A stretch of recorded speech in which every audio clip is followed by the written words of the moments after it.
l'Europe parlementaire, hein, dans l'Union européenne. Up to the European Parliament, of course.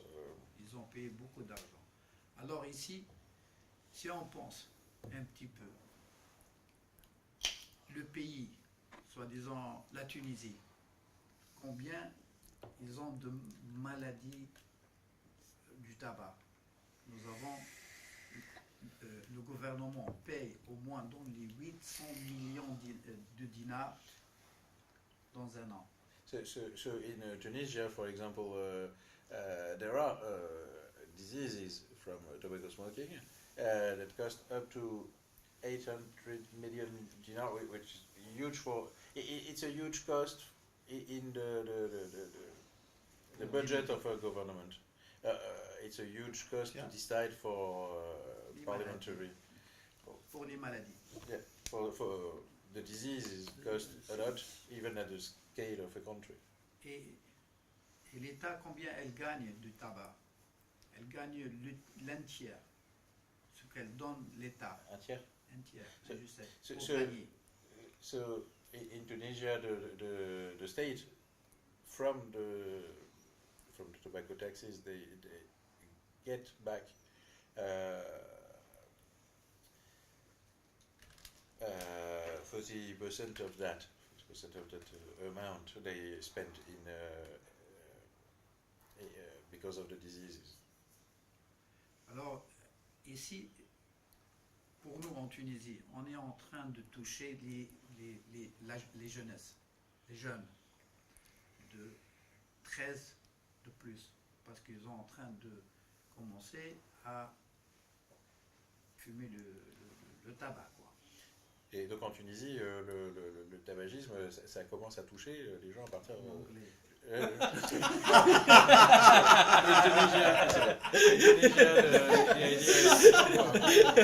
He's translating from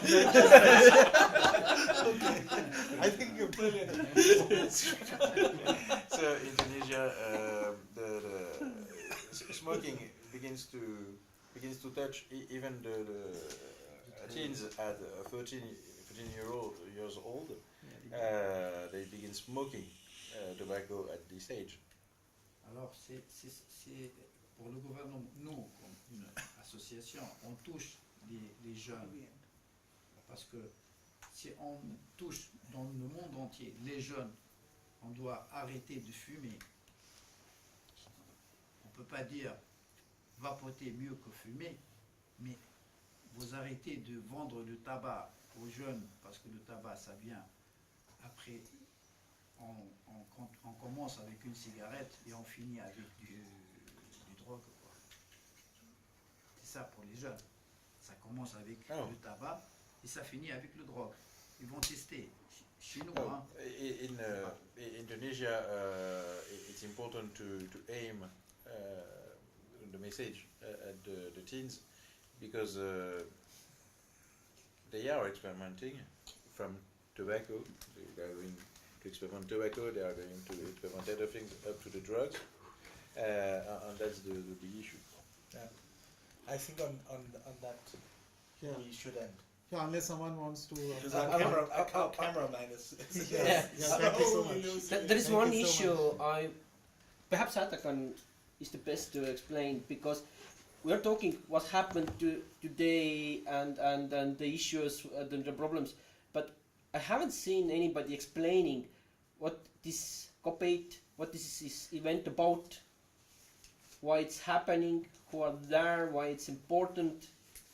Basically, it took me like 2 months to understand what's going on there. Now I understand we are discussing issues there. Oh, you understand? Please explain. No. I think I understand. Let's put it that way. Okay. You know what I mean? Yeah, well, I do, and it's a very complex system of supranational decision making, and it severely lacks in transparency. But who are there? Who are the people who are there? People that delegations are sent from each country of 181 countries, and it's generally a person from the Ministry of Health assisted by a person of whatever Ministry of Public Health that they may have. And that is problematic because the public health people are generally very ideological about how they view the world, and it seems in most countries, I think this goes for all the countries, that tobacco control has now been active for at least 20 years, almost universally across the world, and they are not reaching the results that they were promising. Smoking is not going down anywhere near as fast as they predicted, projected, and promised. Yeah, because the decline has been gradual. Yes. What we need is a radical decline for us not to lose millions of lives. And we only see that. We only see that in those countries. Yeah. We saw in Sweden has had a very rapid reduction, and that was thanks to snus. That was mainly men. Okay, then the Norwegian just got a kink in it when they introduced snus, or rather when snus became a big issue, and then Norway had another kink when you got vaping. So information, good. Alternatives, better. More alternatives, even better. And it really isn't very much more complicated than that. What they are expecting, what should be the result of this COP8? What are the outcome of this? It's the 8th time they are meeting. This is the 8th time they are. And what are the outcomes? What happens after that? And restrictions on harm reduction alternatives seems to be the most important. That's one of the most important. But the other one that they're actually doing now is that they are hardwiring tobacco, all tobacco, including tobacco harm reduction, into the concept of climate change. they're basically putting everything in the same pot. So what happens is at the end of it, they will come out with resolutions or things that they have adopted, which act as guidelines. No country is forced to follow it. But so there will be guidelines which for member nations to adopt. But obviously there's no penalty attached if you are not going to adopt. Well, What countries tend to do is selectively adopt things which suit them. yeah, but that's a part of the problems with some country as well, because okay, we are going back to transparency again, because it's a closed door decisions. So some delegates from some countries will go back and tell their countries who ordered us to do 1, 2, 3, 4. Yeah, it's And gospel. It's yes, Especially it must in be Asian done. countries, yes. No, because it's It must be. Yeah, It's in many absolutely. countries. Yeah. And Yeah. our public health authority, which is a public institution, Right. they go back and they beat the government over the head Yes. with Yes. saying you must do this because this is decided at the supranational level and you have ratified. So Yes. the fact that it's a guideline, that's inconsequential. They go and they Yeah, would so these are guidelines, but in practice they get followed in toto. they are But guidelines. not by all countries. Some countries, for example, they have been talking about banning and prohibiting ends, but most Europe hasn't. And now I see that the tide is turning. They are insisting more on regulation, and they're targeting H&B as we are getting news. But And flavors. but especially in Asian countries, you are right, Asa. It has a lot more impact than in European nations, and so the impact is The different. flavors thing is basically, I think if they ban flavors, it doesn't matter where. This is basically everything is banned because without flavors, I think it's an indirect approach. If you are not being able to directly counter,